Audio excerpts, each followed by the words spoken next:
La tombe de Jean-Marie Le Pen vandalisée à la masse, le cimetière de la Trinité-sur-Mer fermé au public. Donc c'est un article de France 3, Info France 3 Bretagne. La tombe de Jean-Marie Le Pen, qui est enterré dans le cimetière de la Trinité-sur-Mer, a été dégradée, cassée en morceaux à coups de masse, nous indique une habitante. Une mesure de fermeture du site est en place, une enquête est en cours. La tombe de Jean-Marie Le Pen, fondateur du Front National et figure emblématique de l'extrême droite française, a été vandalisée dans la nuit du 30 au 31 janvier 2025. Sachant qu'il est mort il n'y a pas si longtemps. Il est mort le 7 janvier 2025 et sa tombe a été profanée moins d'un mois plus tard. Je m'y attendais à ce que sa tombe allait être profanée, mais honnêtement je pensais pas qu'elle allait être profanée aussi vite. Une fois de plus, la France me surprend, mais dans le mauvais sens.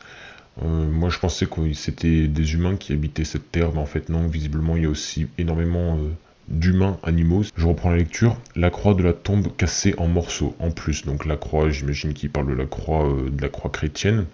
Donc visiblement la personne qui a saccagé la tombe est une personne qui n'aime pas le christianisme. Je me demande qui ça peut bien être.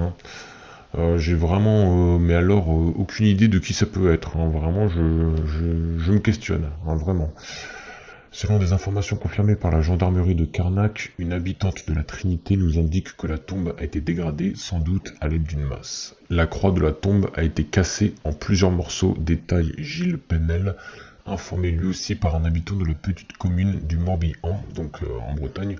La personne qui a fait cela a utilisé un outil important pour détruire les plaques tombales de la famille Le Pen. Oui, parce que en plus j'avais vu, je sais plus où est-ce que je l'avais vu, que même les plaques des parents ont été saccagées en fait. Mais quel genre d'individu à faible QI peut faire ça en fait? Pourquoi ils s'en prennent aussi, enfin déjà pourquoi ils s'en prennent à Jean-Marie Le Pen, mais pourquoi ils s'en prennent aussi à ses parents? Enfin, et leur folie ne va donc jamais s'arrêter. Ils vont faire quoi ici? Ils vont s'en prendre aux grands-parents, aux arrière-grands-parents. Quand est-ce qu'ils vont s'arrêter? Ils sont tellement bêtes en fait que j'arrive pas à les comprendre. Déjà, le gars se faisait faire caca dessus de son vivant, et maintenant, même quand il est mort, on ne le laisse pas se reposer, même dans la mort. J'essaie d'être le plus poli possible, mais bien évidemment, j'ai envie de dire des grosses insultes, mais j'essaie d'être le plus poli possible.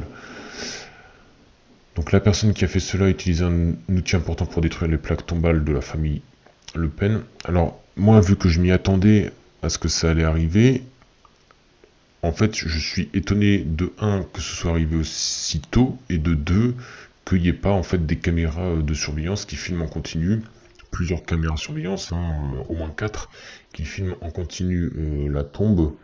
Et je suis étonné de 3 qu'il n'ait pas tenu secret le lieu de repos de Jean-Marie Le Pen, parce qu'en fait c'était quasiment sûr que ça allait arriver. Il y a énormément de cassos en France, énormément de gens qui devraient, qui eux pour le coup seraient mieux sous la terre, mais visiblement, comment dire, et bah la précaution de la sécurité ou du secret n'a pas été prise. La tombe de Jean-Marie Le Pen, qui est enterré dans le cimetière de la Trinité-sur-Mer, a été dégradée, cassée en morceaux, ça je l'ai vu. Dégradation importante de la tombe à la masse. Gilles Penel, donc c'est cette personne, membre du Rassemblement National et député européen du parti, regrette cette dégradation importante faite par une personne qui ne respecte ni les morts ni les vivants. Un véritable saccage, une profanation. Anecdote personnelle, j'ai des personnes dans ma famille qui étaient, on va dire, dans un pays au sud de la France, entre 54 et 62, si vous voyez ce que je veux dire, et qui m'ont raconté ce qui se passait là-bas, une fois que j'avais un certain âge pour pouvoir entendre ces choses-là. Et ils racontaient notamment que quand il y avait des soldats français qui étaient tués, ça ne suffisait pas aux personnes qui les tuaient de les avoir tués. Il fallait qu'en plus ils dégradent leurs cadavres. Notamment, on retirait les attributs masculins et on les mettait dans la bouche. On faisait en sorte que la gorge soit décousue, si vous voyez ce que je veux dire. Que les tripes ne soient plus à l'intérieur du ventre. Enfin, vraiment, c'était une boucherie. Et ces personnes-là le faisaient à l'encontre de soldats français. Donc, visiblement, on a leurs descendants en France qui perdurent leur tradition culturelle, qui ne respectent ni les morts ni les vivants. Enfin, franchement, déjà, ne pas respecter les vivants, je trouve, faut quand même être un peu débile.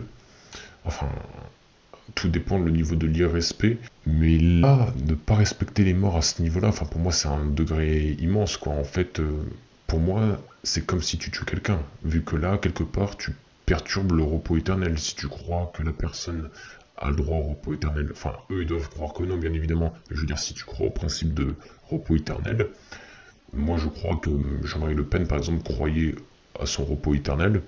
Si tu viens perturber son repos éternel, pour moi, en fait, bah ouais, c'est comme si tu avais tué quelqu'un. Donc, en France, ça serait, allez, peut-être un an de prison. Non, je déconne. Enfin, quoique, en fait, je sais pas. Vraie question, là, ça se trouve les gens, parce que là, j'allais dire, sérieusement, si tu tues quelqu'un, bah, tu vas en perpétuité. Enfin, tu prends de la prison en perpétuité. En tout cas en France. Mais peut-être qu'en fait, en France, ils se prennent un an de prison, je sais pas. Faudrait voir les dernières condamnations. Mais du coup, en France, si ça ne tenait que de moi, ce serait œil pour œil, dent pour dent. Donc tu tues quelqu'un, bah pourquoi tu devrais continuer à vivre, en fait, tout simplement. Même en tenant compte du laxisme qu'il y a en France, une mesure judicieuse serait la prison à perpétuité. Moi, dans mon cas, comme je vous l'ai dit, pour moi, ce serait l'arrêt de la vie, on va le dire comme ça. Mais ça se trouve, en fait, je suis en train de me dire qu'il y a des personnes qui tuent d'autres personnes en France, et en fait, ça se trouve, ils ont que 1 an, 2 ans, 3 ans, 4 ans, 5 ans de prison ferme, et ils s'en sortent très bien comme ça. Qui sait, vu que le laxisme est ambiant maintenant. Donc je reprends. Ce geste survient 3 semaines après l'inhumation de l'ancien leader politique dans le petit cimetière de ce port du Morbihan. Et ouais. La croix celtique, donc celtique par rapport au, comment dire, aux racines celtes de la Bretagne, de la tombe de Jean-Marie Le Pen, cassée en plusieurs morceaux. Après, je sais pas si c'est je sais pas si la croix celtique c'est à la fois en gros un symbole qui mélange les traditions celtiques de la Bretagne et en même temps la tradition, la culture chrétienne et tout, ça je sais pas. Mais dans tous les cas, voilà, un acte inqualifiable comme ils le disent pour Jordan Bardella. Ces dégradations sont un acte inqualifiable. Je comprends pas pourquoi on dit pour Jordan Bardella en fait, ça devrait être pour tout le monde. Mais bon, ces dégradations sont un acte inqualifiable commis par ceux qui ne respectent ni les vivants ni les morts. Le président du Rassemblement national déplore la morale la plus universelle, réprouve déjà ses auteurs. Je souhaite qu'ils soient également retrouvés et sévèrement punis par la justice. En fait, disons que j'ai une idée très précise du type de personne qui peut commettre ce genre d'horreur. Le ministre de l'Intérieur, Bruno Retailleau, dénonce lui une abjection absolue, le respect des morts, écrit-il sur son compte X, et ce qui distingue la civilisation de la barbarie. Un périmètre de sécurité établi dans le cimetière, la gendarmerie du Morbihan est actuellement sur les lieux pour procéder aux constatations et a établi un périmètre de sécurité pour mener à bien ces opérations. C'est un peu tard malheureusement, c'était avant qu'il fallait mettre des caméras de surveillance. La préfecture rappelle que le cimetière de la Trinité avait été placé sous surveillance 48 heures avant et 72 heures après les obsèques du fondateur du Front National. Le dispositif avait ensuite été allégé. S'il y a les caméras, et il faudrait qu'elles soient discrètes les caméras, parce que sinon ils y vont cagouler, masquer, j'en sais rien. Mais s'il y a les caméras, bah tu repères qui a fait ça, et voilà. Dans le cas de la France, peine de prison à perpétuité. Compte tenu du caractère exceptionnel de l'événement de ce jour, la gendarmerie du Morbihan réactivera une surveillance du site avec une alternance de patrouilles statiques et dynamiques, fait savoir le préfet du Morbihan. Encore une fois, c'est trop tard. Il est très difficile de protéger 24 heures sur 24 un cimetière dans une petite commune, je suis bien d'accord. Nous pensions que le respect des morts en Bretagne était la meilleure des protections. Regrette Gilles Penel. Eh bien non, parce qu'en Bretagne, malheureusement, il n'y a pas que des Bretons, il y a aussi beaucoup de sauvages, beaucoup de barbares. Jean-Marie Le Pen, une plaque à son nom. Jean-Marie Le Pen, décédé à l'âge de 96 ans le 7 janvier dernier, repose sous une simple plaque de marbre gris gravée de son seul prénom et des dates de sa naissance et de sa mort, conformément à ses volontés exprimées de son vivant. Franchement, c'est beau, non? L'humilité du monsieur, il a fait tellement de trucs dans sa vie.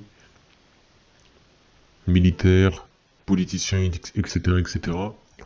Il veut juste qu'il y ait son prénom et cette date de naissance et de mort. Je trouve ça franchement très humble, contrairement à beaucoup d'autres politiciens. Le parquet de Lorient a ouvert une enquête pour violation de sépulture qui a été confiée à la brigade de gendarmerie de Lorient, nous confie le procureur Stéphane Kannenberger du tribunal de Lorient. Honnêtement, même s'ils trouvent les responsables, qu'est-ce qu'ils vont faire sans déconner? Il y a des fichiers S qui se baladent librement sur le territoire français, j'ai pas l'impression qu'ils soient plus inquiétés que ça, pourtant ils sont plus une menace, on va dire, urgente qu'il faut régler, que des saccageurs de sépultures. Enfin, je veux dire, la menace est plus grande pour les vivants. de la part des fichiers S que de personnes qui violent les sépultures. Après, pour le côté symbolique, je trouve que les personnes qui violent les sépultures méritent une plus grosse peine que ceux qui sont fichiers S. Et j'avais vu des tweets, donc Bruno Attal sur X qui nous dit la tombe de Jean-Marie Le Pen a été vandalisée, soutien à Marine Le Pen et toute sa famille, il y a bien des hommes en dessous des animaux, on est d'accord. Tommy Robinson, donc en Angleterre, qui fait le même constat navrant, et d'ailleurs on passe aussi pour des gros blaireaux en Angleterre et à l'international du coup. C'est connu maintenant que en France, il y a des gens qui violent les sépultures en fait, qui saccagent les sépultures. On passe vraiment pour des gros blaireaux. Même le respect des morts, on l'a pas. Donc le prestige de la France descend encore. On était déjà au ras du sol. Là, on est en train de creuser, tu vois. Bientôt, on aura peut-être une cave, qui sait. Matteo Salvini qui nous dit la tombe de Jean-Marie Le Pen a été profanée et dévastée. Un seul mot, lâche. Toutes mes pensées vont à MLP, donc Marine Le Pen officielle. Je savais pas que c'était son X. Grégoire Desfournas qui nous dit les auteurs de cette profanation sont la lie de l'humanité, ils viennent de repousser les limites de l'ignoble. Tout mon soutien à la famille de Jean-Marie Le Pen éprouvée par cette nouvelle épreuve. Jean de Lorraine qui nous dit la tombe de Jean-Marie Le Pen a été vandalisée à la masse hier sur Quotidien. Ah oui, j'ai eu ça. Des rires ont éclaté quand Marine Le Pen a évoqué son père décédé. Donc les gens ils ont vraiment aucun respect en fait. Ça me dégoûte. Ça me dégoûte. Je les sens tellement loin de moi sur un plan de valeur en fait. Je sais pas à quel point ils sont débiles. Je sais pas à quel point leur QI est extrêmement bas. Je sais pas en fait. Ça se trouve à partir de 10 ans, ils étaient alcooliques, ils fumaient énormément de drogue et maintenant c'est des gros débiles, tu sais, du coup ils rigolent un peu pour tout et rien. Et je ne sais pas si ces personnes-là qui rigolent, donc du coup quand Marine Le Pen a évoqué la mort de son père décédé, je ne sais pas s'ils rigolent parce que ce sont des gros débiles, si c'est parce qu'ils sont extrêmement sadiques, si c'est parce qu'ils ont le diable en eux, je sais pas, tu vois. Moi, imaginons, je sais pas, il y a une petite fille du H, on va dire, hein, celui qui était en Allemagne là, imaginons qu'il y ait la petite fille du H, donc H, celui qui avait la petite moustache en Allemagne, je sais pas si je peux le dire sur YouTube, mais imaginons que sa petite fille, qu'il en ait une, et qu'elle soit toujours en vie, et qu'elle me parle en français de son grand-père, mais même si son grand-père a fait des trucs horribles, je vais pas lui rire au nez, tu vois, respect, tu vois, ça me semble la base, mais bref. Et pareil pour l'autre moustachu en Russie, et pareil pour tous les autres, il y en a eu plein, il y en a eu en Chine, il y en a eu au Vietnam, au Cambodge, à Cuba, enfin bref, en Espagne, en Italie, enfin bref, il y en a eu partout. Et bien qu'ils aient fait des choses atroces, si leurs descendants parlent de leurs parents au sens large, pas seulement leurs parents au premier degré, mais leurs parents au deuxième degré si c'est des grands-pères, eh bien non, je ne vais pas leur rire au nez en fait, ça me semble la base. Bref, la dédiabolisation ne fonctionnerait jamais face à de tels monstres, je suis d'accord. Je pense qu'il y a des gens, en fait, ils sont tellement loin d'un point de vue respect, en fait, c'est des cas perdus, en fait. Je pense qu'il n'y a pas grand-chose à en faire. Frédéric Chatillon qui nous dit « Je regrette de ne pas avoir croisé le ou les profanateurs de la tombe de Jean-Marie Le Pen. Je me suis recueilli sur sa sépulture hier midi. J'espère que les auteurs de cette infamie seront retrouvés. » On sent dans la première phrase de la menace, bien évidemment. La tombe de Jean-Marie Le Pen, nous dit Daniel Rieu, a été attaquée et en partie détruite. Philippe Vardon nous dit ignominie absolue, ils ont brisé la croix, même les stèles des parents. Oui, c'est ça qui me... Enfin, ça me choque encore. Enfin, tout me choque, mais pourquoi aller enquiquiner les parents? Enfin, je comprends pas. Même les stèles des parents de Jean-Marie Le Pen.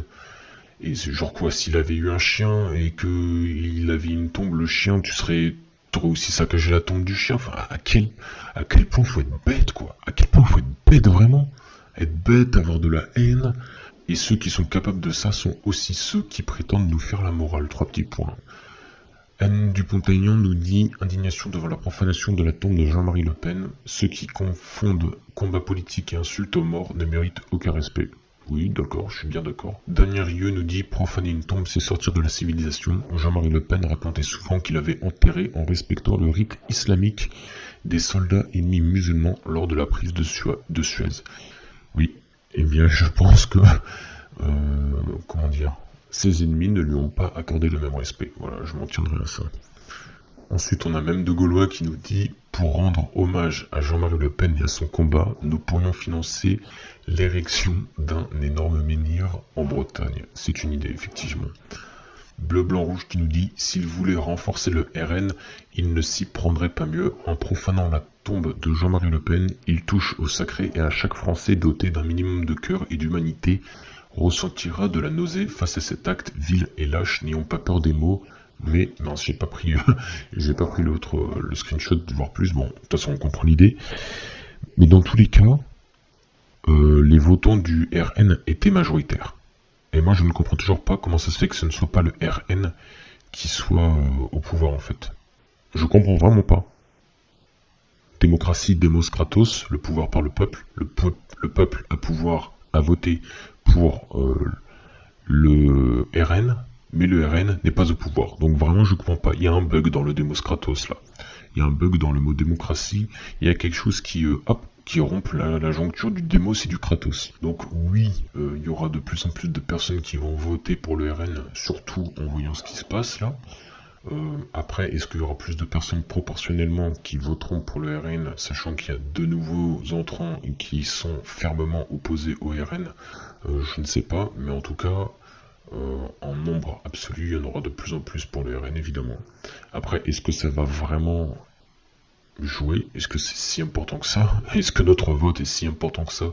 Sachant que le RN a été le parti européen le plus de voix, mais que force est de constater qu'il n'est pas au pouvoir. Eh bien, je pose la question. Alerte info qui nous dit Flash, la tombe de Jean-Marie Le Pen a été vandalisée à coups de masse. Tonia qui nous dit ils ont saccagé un tombeau familial parce que Jean-Marie Le Pen est à l'intérieur. Ceux qui ont fait ça, vous êtes juste des petites S. Donc je vous laisserai lire le mot, mais vous devinez. Et oui, des petites P aussi. Enfin, ça marche bien, toute cette littérature-là. Liste non exhaustive de commentaires de gauchistes et d'islamo-gauchistes sont sous la publication annonçant que la tombe de Jean-Marie Le Pen a été saccagée cette nuit. Étonnant, non? Martin Sumner, l'anglophone, qui constate également le déshonneur que subit la France et nous fait encore une seule réputation à l'étranger. CH Le Chevalier, je sais plus, ça doit être Charles. Tombe de Jean-Marie Le Pen détruite à la masse, c'est ça, la gauche. fdesouche.com qui nous dit à la Trinité-sur-Mer, la tombe de Jean-Marie Le Pen saccagée à la masse cette nuit. Kim Jong-un qui nous dit quelle honte, la tombe de Jean-Marie Le Pen a été vandalisée par des S d'Antifa. Ensuite, on a bleu, blanc, rouge, profaner la tombe de Jean-Marie Le Pen ou comment créer des électeurs RN en masse. Vous êtes à vous dire, oui, c'est ce que je disais, effectivement. En fait, il sera encore plus un martyr. Ivan Benedetti qui nous dit, ceux qui profanent les tombes aujourd'hui sont les héritiers de ceux qui veillent les sépultures de nos rois à Saint-Denis. C'est toujours le combat des mêmes contre les mêmes. Jean-Marie Le Pen est encore plus grand mort que vivant. Bleu, blanc, rouge qui nous dit la raison pour laquelle la partie des Français historiquement hostiles à Jean-Marie Le Pen déteste aujourd'hui bien plus les gauchistes qu'elle détestait le FN. Oui, de toute façon, il y a beaucoup d'anciens gauchistes qui se rendent compte qu'en fait, la gauche ne défend plus du tout les anciennes valeurs de la gauche. Enfin, tous ceux qui se revendiquaient de classe sociale basse, ouvriers, etc., en fait, ils se rendent bien compte que la gauche... leur pisse aux fesses en fait, tout simplement. BFM TV, je trouve ça minable. Des habitants de la Trinité-sur-Mer Morbihan réagissent à la dégradation de la tombe de Jean-Marie Le Pen.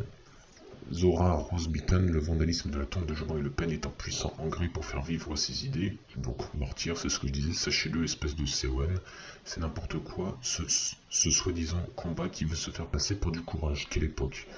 Eric Ciotti qui nous dit une société qui ne respecte pas ses mots est une société qui a perdu son âme. On est d'accord. La profanation de la tombe de Jean-Marie Le Pen est un acte abject. Quelques jours après son enterrement, la justice doit intervenir rapidement pour condamner les coupables qui reçoivent les... Là encore une fois, j'ai trop coupé. Mais c'est ça le truc, c'est qu'il est mort donc il y a moins d'un mois, mais peut-être qu'il n'a pas été enterré tout de suite. J'ai pas suivi, mais ça se trouve il a été enterré une semaine plus tard. Et encore après, il y avait 72 heures de surveillance. Donc ça se trouve, en fait, il a fallu seulement 2 semaines. Si tu cumules tout, depuis le moment où il est dans le trou, il a fallu 2 semaines à des gens à faible QI pour faire ce qu'ils ont fait, quoi. Série Boomer qui nous dit « Ah, ils se sont réjouis de la mort de Jean-Marie Le Pen. Là, il dégrade sa tombe à la Trinité-sur-Mer. Demain, ils mangent-nous encore. » Bah écoute, moi je serais pas étonné. Hein. Mais il y a Habib qui nous dit: J'ai combattu toute ma vie Jean-Marie Le Pen, son antisémitisme et son parti, le Front National.